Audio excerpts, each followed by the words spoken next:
Hello అందరికీ. ఎప్పుడూ చేసుకునే ఆలు పరాటా, గోబీ పరాటా కాకుండా ఓసారి ఇలా స్వీట్ కార్న్తో ట్రై చేసి చూడండి, మీకు కూడా నచ్చుతుంది.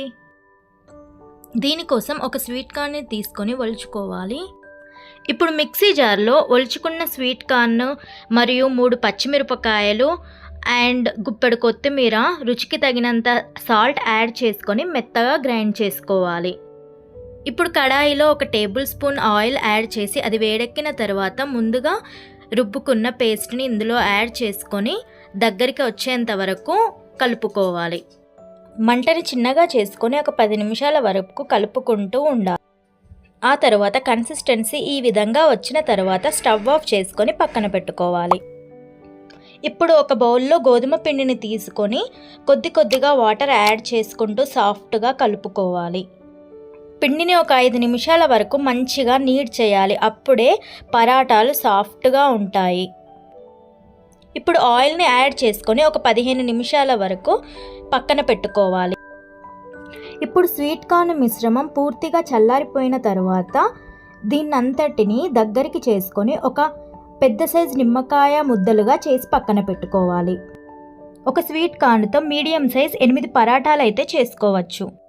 ఇప్పుడు ముందుగా నానబెట్టుకున్న గోధుమ పిండిని తీసుకొని చపాతీ చేసుకునే విధంగా ముద్దల్ని చేసి పక్కన పెట్టుకోవాలి.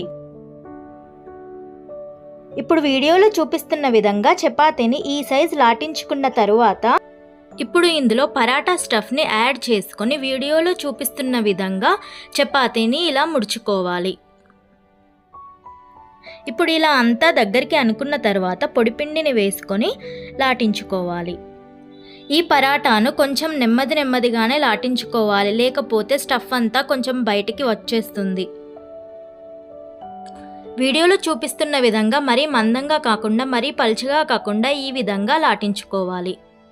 ఇప్పుడు వేడెక్కిన పెనం పైన ఈ పరాటాని వేసి అటు ఇటు కొంచెం ఆయిల్ వేసుకొని కాల్చుకోవాలి. పరాటాలు కానీ చపాతీలు కానీ స్టవ్ ఎప్పుడు హై ఫ్లేమ్ మీదే పెట్టుకొని కాల్చుకోవాలి, అప్పుడే సాఫ్ట్గా వస్తాయి. ఈ పరాటాని 2 వైపులా మంచిగా కాల్చుకున్న తర్వాత పక్కన తీసుకోవాలి. అంతే అండి, స్వీట్ కార్న్ పరాటా రెడీ అయిపోయింది.